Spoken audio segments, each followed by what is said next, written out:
Bismillahirrahmanirrahim. Assalamualaikum warahmatullahi wabarakatuh. Innal hamdalillah nahmaduhu wa nasta'inuhu wa nastaghfiruh wa na'udzu billahi min shururi anfusina wa min sayyiati a'malina. May yahdihillahu fala mudilla lahu wa may yudlilhu fala hadiya lahu. وأشهد أن لا إله إلا الله وحده لا شريك له وأشهد أن محمدا عبده ورسوله. يا أيها الذين آمنوا اتقوا الله حق تقاته ولا تموتن إلا وأنتم مسلمون. يا أيها الناس اتقوا ربكم الذي خلقكم من نفس واحدة وخلق منها زوجها وبث منهما رجالا كثيرا ونساء واتقوا الله الذي تساءلون به والأرحام إن الله كان عليكم رقيبا. يا أيها الذين آمنوا اتقوا الله وقولوا قولا سديدا يصلح لكم أعمالكم ويغفر لكم ذنوبكم ومن يطع الله ورسوله فقد فاز فوزا عظيما. أما بعد فإن أصدق الحديث كتاب الله وخير الهدي هدي محمد صلى الله عليه وسلم وشر الأمور محدثاتها وكل محدثة بدعة وكل بدعة ضلالة وكل ضلالة في النار. Yang dihormati Datuk Nazir dan seluruh hajatan kuasa serta para pegawai Masjid Setia Alam, tuan-tuan imam dan para asatizah yang dimuliakan, seterusnya tuan-tuan dan puan-puan muslimin dan muslimat yang dihormati lagi dikasihi sekalian. Alhamdulillah, kita merafak syukur kepada Allah Subhanahu wa taala di atas segala limpah kurnia dan nikmatnya. Marilah sama-sama kita meningkatkan ketakwaan kita kepada Allah Subhanahu wa taala, melaksanakan segala titah perintahnya, meninggalkan segala tegah larangnya, bersyukur di atas segala nikmatnya, bersabar di atas segala ujiannya. Mudah-mudahan kita semua akan menjadi hamba-hamba Allah yang berjaya di dunia dan juga di hari akhirat kelak. Tuan-tuan dan puan sekalian, malam ini saya bercadang nak berkongsi dengan tuan-tuan dengan dua buah hadis Nabi SAW. Mudah-mudahan perkongsian ini memberikan manfaat kepada kita bersama. Tuan-tuan dan puan sekalian, ada sebuah hadis Nabi SAW daripada Abu Hurairah radhiyallahu anhu menceritakan perihal perdebatan di antara syurga dan neraka.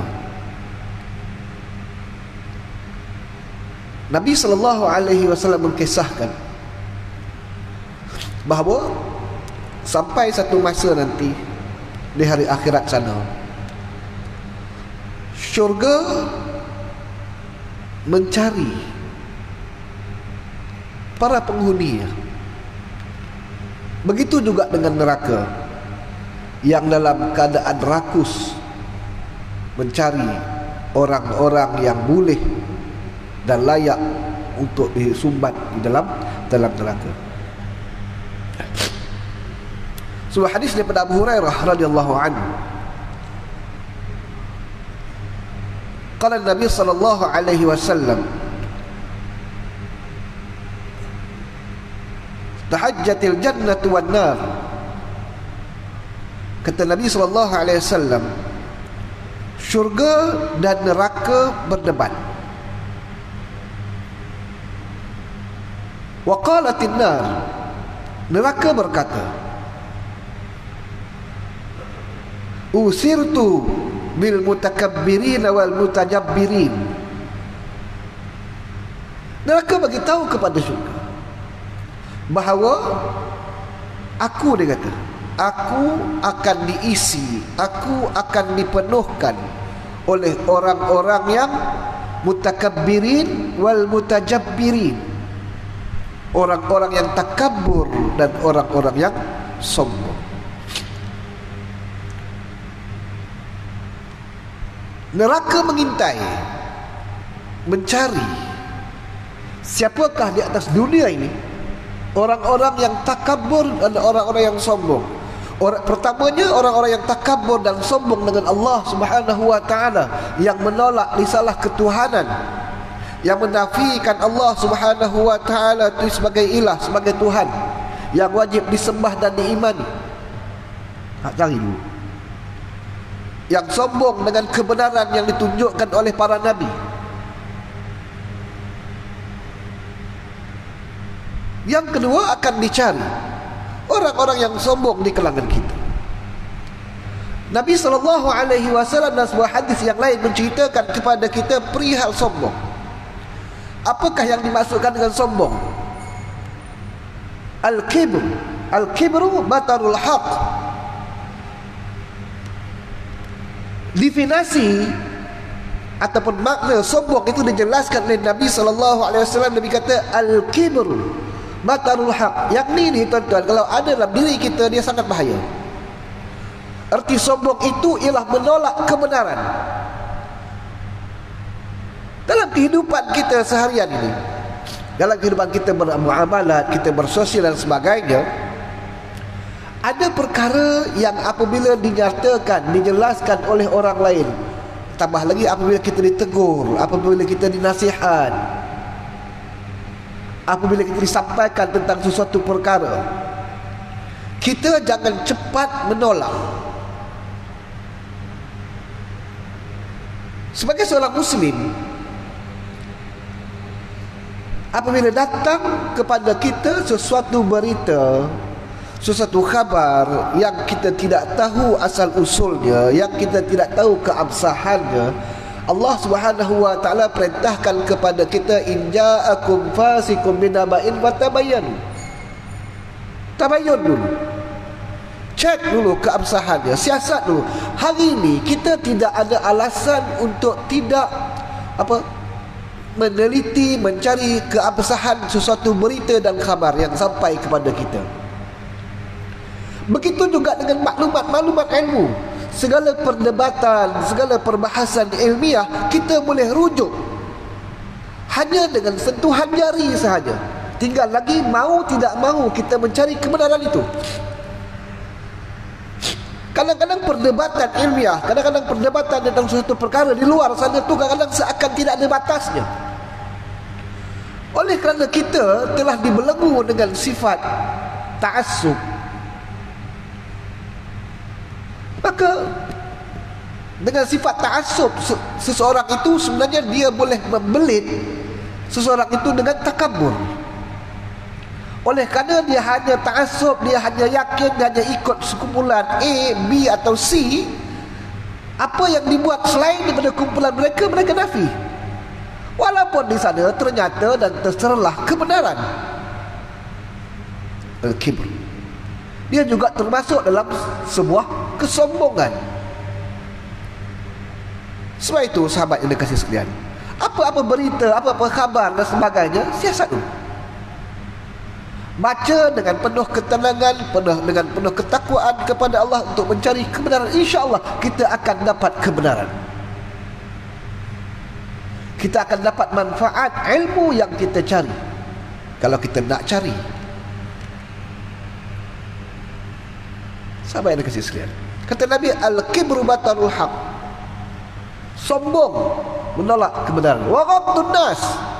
Dan sifat orang sombong yang kedua ialah mereka sentiasa meremehkan orang lain. Sombong. Seakan kumpulan dia sahaja yang betul, geng dia sahaja yang betul, orang lain semua salah. Tok guru dia sahaja yang betul, orang lain semua salah. Ini jadi masalah.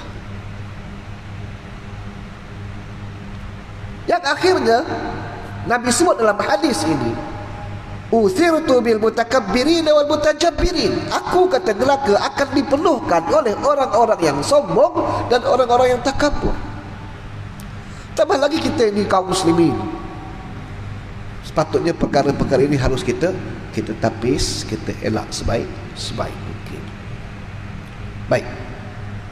Wa qalatil jannah, kemudian syurga berkata, mali la yudkhiluni illa du'afa'un nas wa saqatuhum. Surga berkata, Mengapa aku tidak dimasuki? Mengapa aku tidak dimasuki melainkan orang-orang yang lemah dan miskin?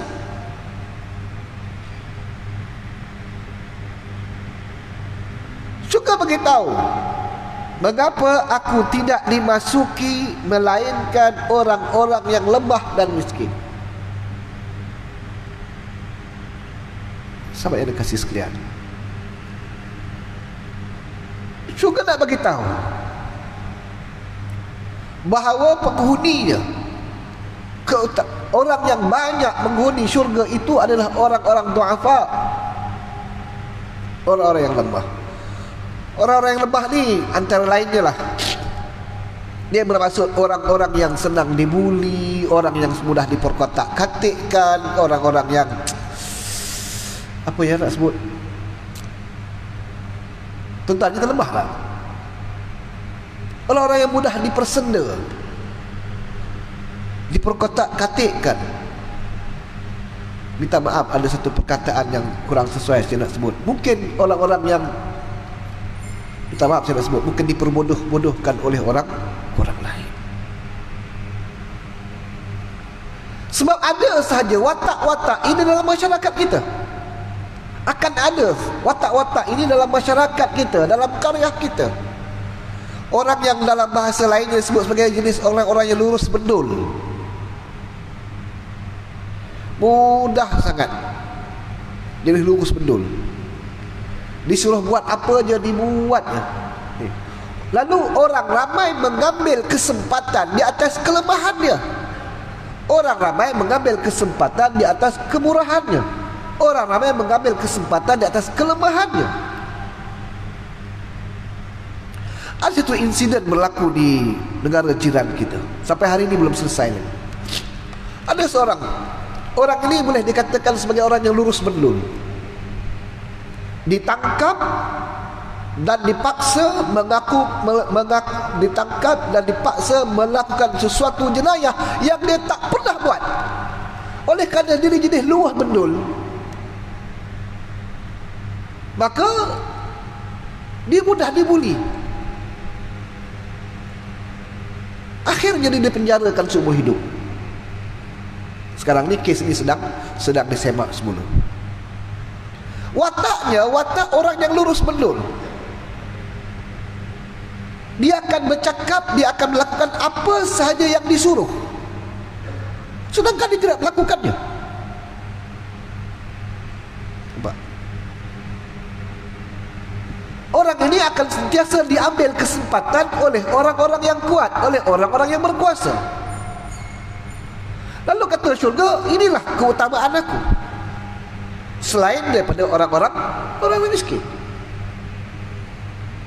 Baik. Qala Allah tabaraka wa ta'ala lil jannah. Lalu Allah Subhanahu wa ta'ala melihat perdebatan di antara syurga dan neraka ni. Neraka berbangga bahawa dia akan dipenuhkan oleh orang-orang yang sombong, oleh orang-orang yang takabur. Manakala syurga, sifatnya syurga sentiasa tawaduk dan merendah diri. Dia kata, mengapa tidak aku dimasuki oleh orang lain kecuali orang-orang yang lemah dan orang-orang yang miskin. Lalu Allah Subhanahu wa ta'ala berkata kepada syurga, Allah kata kepada syurga, anti rahmati, engkau adalah rahmatku. Tuan-tuan dan puan sekalian, dalam sebuah hadis Nabi SAW, dalam hadis Sahih Bukhari dan Muslim, Nabi menyatakan bahawa Allah Subhanahu wa ta'ala telah mempersiapkan 100 bahagian rahmat. Nak kira dalam skala apa?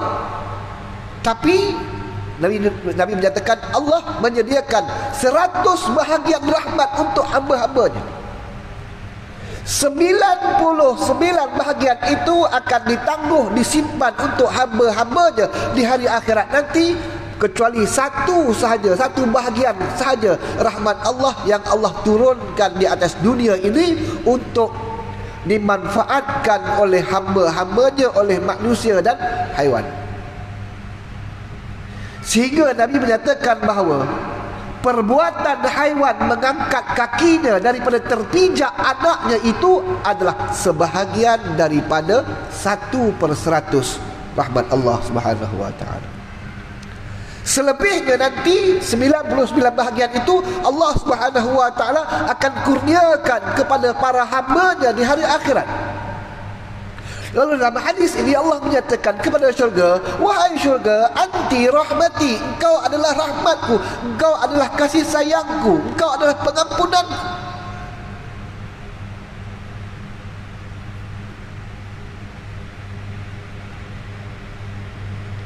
Arhama biki man asya'u min ibadi, dan aku, kata Allah, berhak untuk memberikan rahmat kepada sesiapa sahaja yang aku kehendaki. Kita jumpa dalam beberapa hadis sebelum itu bahawa Nabi SAW menceritakan ada seorang lelaki, dia adalah lelaki yang terakhir keluar daripada neraka, dan dia merupakan lelaki yang terakhir masuk ke dalam syurga dengan rahmat dan kasih sayang Allah Subhanahu wa ta'ala.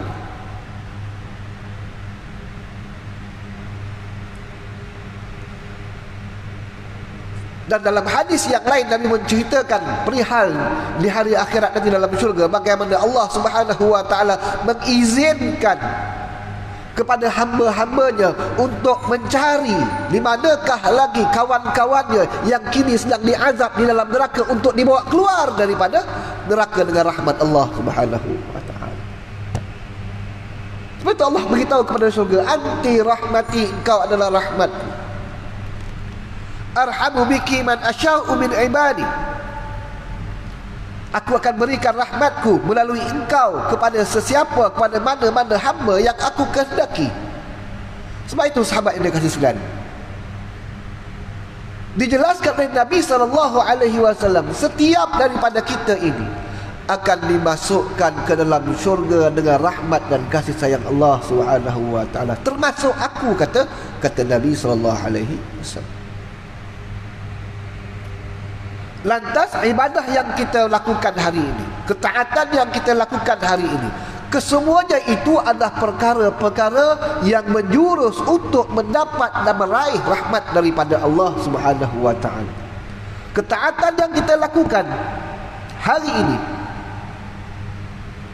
adalah menjadi sebab untuk kita meraih dan mendapat rahmat daripada Allah Subhanahu wa ta'ala di yaumil akhirah nanti. Baik. Kemudian waqala lin-nar, lalu Allah berkata kepada neraka. Kepada syurga Allah berkata, anti rahmati, engkau adalah rahmatku. Manakala Allah berkata kepada neraka, innama anti azabun, sesungguhnya engkau adalah azabku, engkau adalah kemurkaanku.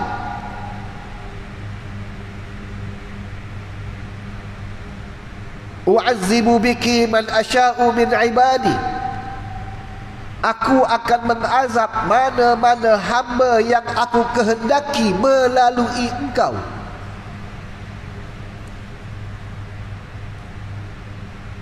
Maka pantaslah neraka tadi mengintai dan mencari mana dia orang pertama, dan cari orang-orang yang sombong dan angkuh tadi. Orang yang sombong dan angkuh dengan kebenaran ilahi yang pertama, mana-mananya orang-orang yang kufur. Orang kafir ni dulu neraka nak sabar.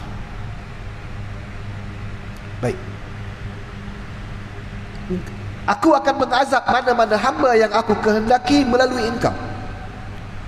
Maka kata Nabi SAW, wa likulli wahidatin minhuma mil'uha fa amma an-naru fala tamtali'u hatta yad'a rijlahu fatakulu qattin fahunalik tamtali'u wa yuzwa ba'daha ila ba'd wa la yazlimullahu azza wa jal min khalqihi ahada wa ammal jannatu fa inna Allah azza wa jal yunshi'u laha khalqan. Baik. Kemudian kata Nabi SAW, setelah Allah berkata kepada neraka, engkau adalah azabku, maka kedua-duanya, selepas Allah bertitah demikian kepada mereka berdua, maka kedua-duanya memenuhkan ruang masing-masing dengan orang-orang yang telah Allah kehendaki. Neraka berperanan mencari di manakah hamba-hamba Allah, manusia-manusia yang kufur, yang angkuh, yang sombong, untuk disumbat masuk ke dalam perutnya. Manakala syurga mencari dengan penuh kesantunan, manakah dia di kalangan kaum muslimin, di kalangan manusia yang mengimani Allah Subhanahu wa taala, orang-orang yang lemah di kalangan mereka, orang-orang yang miskin di kalangan mereka. Sampai dikasih sekalian, tengok perangai neraka, sifat neraka. Fa amman nar, adapun neraka tidak penuh-penuh kehausan, neraka mencari penghuninya, saking untuk memenuhkannya, sehingga kan kata Nabi SAW, neraka menzahirkan ketamakan untuk memenuhkan setiap ruangnya. Sehingga Nabi menyatakan bahawa sehingga Allah meletakkan tapak kakinya di atas neraka, barulah neraka berkata, qatin, enough is enough, cukup dan cukup dan cukup, dah penuh, cukup dah.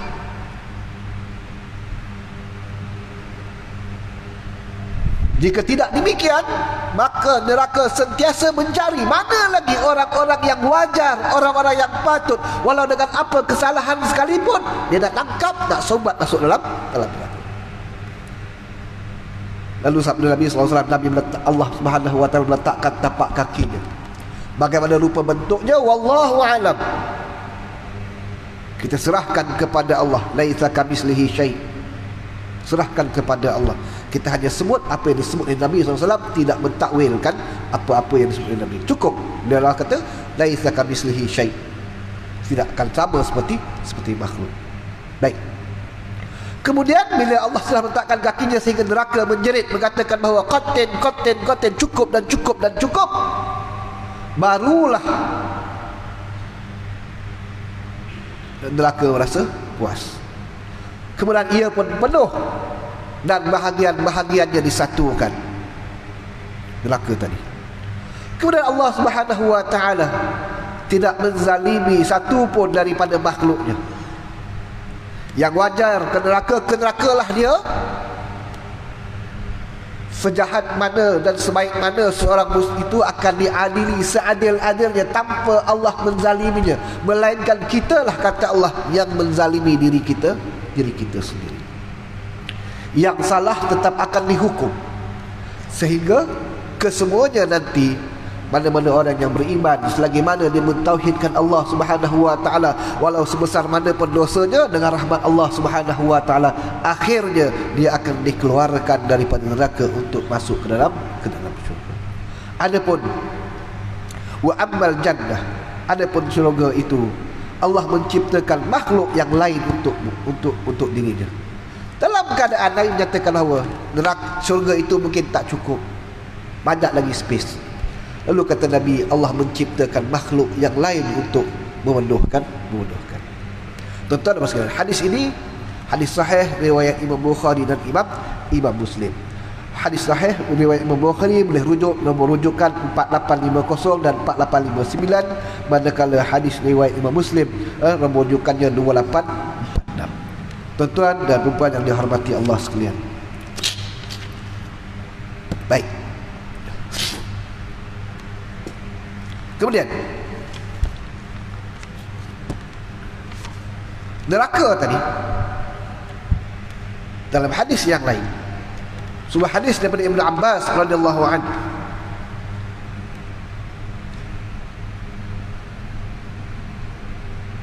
sesungguhnya Nabi SAW menceritakan, inna rajula la yajurru ila an-nar, sesungguhnya seorang lelaki diheret ke neraka. Keadilan Allah, Allah nak tunjuk keadilan dia kepada kita hari ini sebagai persiapan. Kata Nabi, ada seorang lelaki diheret ke neraka.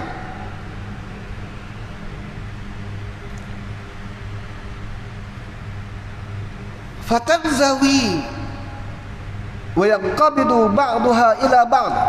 Ketika lelaki ini diheret ke neraka, lalu gemparlah neraka, gegak gempitalah neraka tentang kehadiran lelaki ini.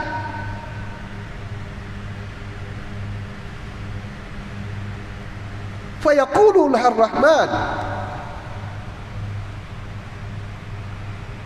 kemudian Ar-Rahman bertanya kepada mereka, yakni Allah Subhanahu wa taala, melihat keadaan neraka yang apabila lelaki ini dibawa, maka gempak gempita, geger, riuh kendah neraka tentang lelaki ini.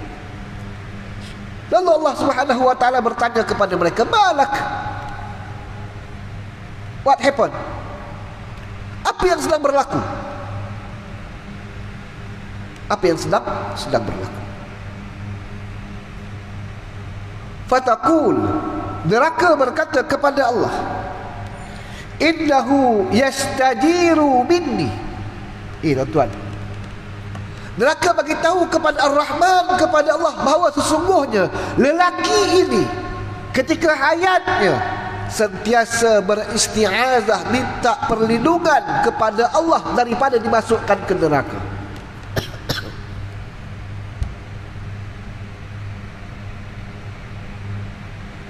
Saya ulang. Neraka berkata kepada Allah Subhanahu wa taala, innahu yastajiru minni, dia sentiasa meminta pertolongan, meminta supaya dia dijauhkan daripadaku. Sepanjang hidup dia mengibadahi Allah Subhanahu wa taala, dia banyak beristighfar, dia banyak berdoa kepada Allah Subhanahu wa taala. Sebab itu hari ini kita kena perbanyakkan bekalan itu. Di antara doa yang tidak ditinggal oleh Nabi sallallahu alaihi wasallam pada setiap hari, Rabbana atina fid dunya hasanah wa fil akhirati hasanah wa qina adzabannar. Ya Allah, aku mohon kebaikan kepada Engkau di dunia ini, kebaikan di hari akhirat, dan jauhkan kami daripada api neraka. Itu sebahagian daripada kita berzikir, berwirid selepas pada solat. Allahumma ajirni minan nar, Allahumma ajirni minan nar, Allahumma ajirni minan nar. Ya Allah, jauhkan aku daripada neraka, jauhkan aku daripada neraka, jauhkan aku daripada neraka. Kesannya besok dijelaskan oleh Nabi sallallahu alaihi wasallam. Sebab itu kita jangan sombong. Nampak tak kesinambungan hadis yang awal tadi kali ini? Kalau hari ini kita tidak mentaati Allah, bermakna kita telah sombong dengan Allah. Kita tidak berdoa kepada Allah Subhanahu wa taala. Tak kala mana kita tidak mengerjakan solat, maka kita, tuan-tuan, ketika kita duduk di antara dua sujud pada setiap kali solat, apa yang kita baca? Rabbighfirli warhamni wajburni warfa'ni warzuqni wahdini wa'afini wa'fu anni. Kalau orang yang meninggalkan solat, berarti dia telah sombong kepada Allah Subhanahu wa taala daripada segala doa-doa yang telah diaturkan sendiri oleh Allah Subhanahu wa taala saat kita mengibadahi Allah.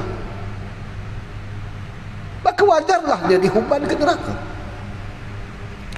Dalam hadis ini Nabi cerita bahawa neraka sendiri gempak gempita apabila melihat lelaki ini yang sepanjang hidupnya dia sentiasa minta dijauhkan daripada api neraka. Doa isti'azah, 4 isti'azah yang disunnahkan oleh Nabi, yang dibaca oleh Nabi pada setiap kali seusai ketika dalam salat selepas baca tasyahud. Apa dia? Allahumma inni a'udzubika min azabil qabr wa min azabin nar. Ya Allah, aku mohon perlindungan kepada Engkau daripada diazab dalam kubur, diazab daripada api neraka, diberi perlindungan daripada fitnah Dajjal. Ini yang dibaca dan disunnahkan untuk kita baca pada setiap kali kita solat. Saking banyaknya kita berta'awuz, minta perlindungan kepada Allah daripada dimasukkan neraka, maka dia akan memberi kesan yang sangat baik untuk kita di hari akhirat nanti. Baik. Tengok apa jadi, tuan-tuan. Bila neraka berkata kepada Allah, innahu yastajiru minni fayaqul, lalu Allah berkata kepada neraka, arsilu abdi, bebaskan hamba-Ku itu, selamatkan hamba-Ku itu, bebaskan hamba-Ku itu. Sebab sepanjang hidup dia sentiasa minta kepada Allah dijauhkan daripada azab neraka, lalu dia dibebaskan. Baik. Wa indar rajulah la yajurru ilan nar, kemudian didatangkan seorang lagi lelaki nak dihumban ke dalam neraka. Fayaqul, lelaki itu berkata kepada Allah ketika dia diheret dan dibawa ke neraka. Lelaki itu dia yang kedua, lelaki itu berkata kepada Rabbi, wahai Tuhan, maka hadza zannu bik, ini bukanlah sangkaanku kehadap. Dia berkata kepada Allah, wahai Tuhanku, ini maksudnya neraka ini bukanlah sangkaanku kepadamu. Lalu Allah bertanya kepadanya, maka nazannuk, apakah sangkaanmu kepadaku? Ketika dia diheret nak ke neraka, dia berkata kepada Allah, wahai Tuhanku, ini bukanlah sangkaanku kepadamu. Lalu Allah bertanya kepadanya, apakah sangkaanmu kepadaku? Dengar tuan-tuan, dia berkata kepada Allah Subhanahu wa taala, anta sa'ani rahmatuk, sesungguhnya, kata dia, sangkaanku hari ini agar aku sentiasa diliputi dengan rahmat, kan saya sebut tadi, Nabi sebut ada 99 bahagian rahmat Allah Subhanahu wa taala. Dia dengan penuh sangkaan baik, sangka baiknya kepada Allah, dengan ketaatannya kepada Allah, dia menyatakan kepada Allah, wahai Tuhanku, sangkaan baikku kepadamu adalah hari ini, di hari akhirat aku sentiasa diliputi dan dinaungi oleh rahmat-Mu. Dia memberi erti seakan lelaki ini menuntut janji dengan Allah Subhanahu wa taala agar dia diberikan rahmat, kerana inilah janji-janji Allah Subhanahu wa taala kepada orang-orang yang sentiasa mentaatinya. Doa yang kita baca, Rabbighfirli warhamni, wahai Tuhanku, ampunkan dosa-dosa aku, rahmatilah aku, ni yang kita baca setiap kali duduk di antara dua sujud, yang kita minta dengan Allah Subhanahu wa taala. Lalu dia berkata kepada Allah, sangkaanku kepadamu adalah hari ini aku akan diselamatkan daripada neraka dengan rahmat-Mu. Sangkaanku bukanlah aku ini tidak dicampak, dimasukkan ke dalam neraka, tetapi aku selayaknya dihantar ke syurga. Lalu Allah berkata kepada malaikat, arsilu abdi, bebaskan hamba-Ku, bebaskan hamba. Tuan-tuan, kita dah ada 2 poin besar daripada Nabi SAW. Mengapa patutnya kita jangan menculaskan ibadah kita? Sebab semua ada jalan cerita yang terbaik untuk kita di hari akhirat, kesan yang terbaik, faedah yang terbaik, manfaat yang terbaik untuk kita di hari akhirat. Kemudian, wa innar rajula la yajurru ila an-nar, kemudian didatangkan lelaki yang ketiga, diheret ke neraka. Fatashhaku ilaihi an-naru suhukal baghlati ila sya'ir wa tazfiru zafratan illa yabqa ahadun illa khafa. Kemudian didatangkan lelaki yang ketiga. Lelaki ketiga ini, tuan-tuan, saat dia diheret ke neraka, neraka pula berteriak kepadanya seperti teriakan bagal yang melihat gandum, dengan teriakan yang tidak seorang pun yang mendengarnya melainkan akan takut. Lelaki ketiga ni kata Nabi, ketika dia diheret ke neraka, yang awal tadi neraka gempar kerana melihat lelaki ini tidak sepatutnya dibawa ke neraka. Lelaki ketiga ini ketika dia dibawa ke neraka, neraka menjerit seperti jeritan bagal melihat gandum. Jeritan yang kata Nabi tidak ada sesiapa pun yang mendengarnya melainkan akan menjadi takut, membuatkan, atau dalam bahasa lain, jeritan yang membuatkan orang ketakutan apabila mendengar jeritan neraka itu.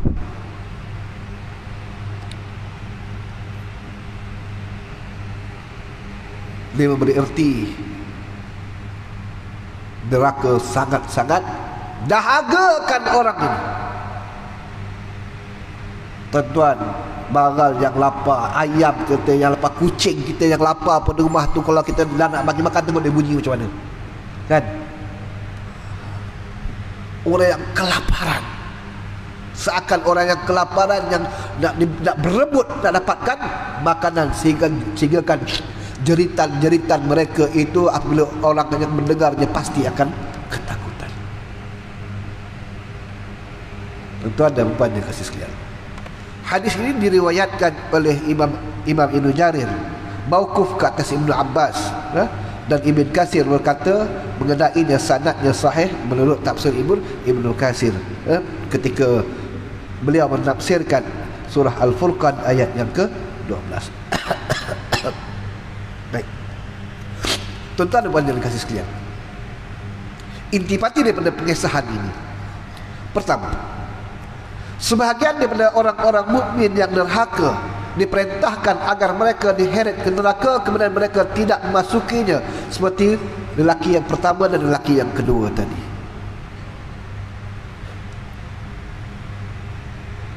Kepentingan yang kedua, kepentingan meminta perlindungan kepada Allah akan sangat bermanfaat untuk kita di hari akhirat nanti.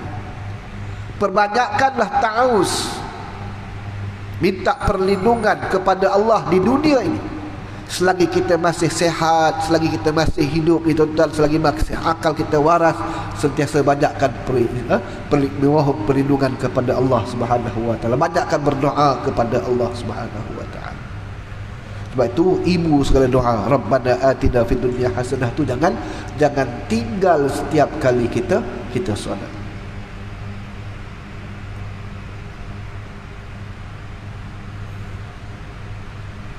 Dalam sebuah hadis yang lain, dalam Sunan Tirmizi dengan sanad yang sahih daripada Abu Hurairah radhiyallahu anhu, Nabi SAW menceritakan juga kepada kita untuk menutup tirai kuliah malam. Nabi sebut, yakhruju unukum minan nari yaumal qiyamah, leher neraka akan keluar pada hari kiamat. Bagaimana rupa bentuk, wallahu alam. Cuma Nabi sebut yakhruju unukum minan nari yaumal qiyamah, lahu aynani tubsirani wa uzunani tasma'ani wa lisanun yantiq, yaqulu inni wukiltu bi thalathatin bi kulli jabbarin adid wa bi kulli man da'a ma'allahi ilahan akhara wa bil musawwirin. Nabi cerita neraka akan mengeluarkan lehernya di hari akhirat nanti. Dia mempunyai dua mata yang melihat, dua telinga yang mendengar, dan lisan yang berkata-kata. Lalu dia berkata, neraka berkata, inni wukiltu bi thalathatin bi kulli jabbarin anid, sesungguhnya aku diwakilkan untuk mencari tiga golongan. Pertama, setiap orang-orang yang bikulli jabbarin anid, orang-orang yang angkuh, orang-orang yang sombong. Wa bikulli man da'a ma'allahi ilahan akhar, yang kedua, setiap orang yang menyekutukan Allah Subhanahu wa taala dengan selain. Dan yang ketiga, para pengukir dan para pelukis patung-patung berhala. Hadis ini hadis sunan dalam Sunan Tirmizi nombor hadis 2775 dengan sanad hasan gharib. Wallahu a'lam. Mudah-mudahan perkongsian ringkas dan ringan pada malam ini memberi manfaat kepada saya dan manfaat kepada tuan-tuan semua dan puan sekalian, untuk sama-sama kita meningkatkan ketakwaan kita kepada Allah Subhanahu wa taala, menjadi seorang muslim dan mukmin yang taat, dan insya-Allah kita akan diberikan kejayaan di dunia dan juga di hari akhirat kelak insya-Allah. Wallahu a'lam. Subhanallah bihamdihi asyhadu an la ilaha illa anta astaghfiruka wa atubu ilaik. Wassallallahu nabiyana Muhammad wa ala alihi wa sahbihi wa sallam. Walhamdulillahirabbil alamin. Assalamualaikum warahmatullahi wabarakatuh.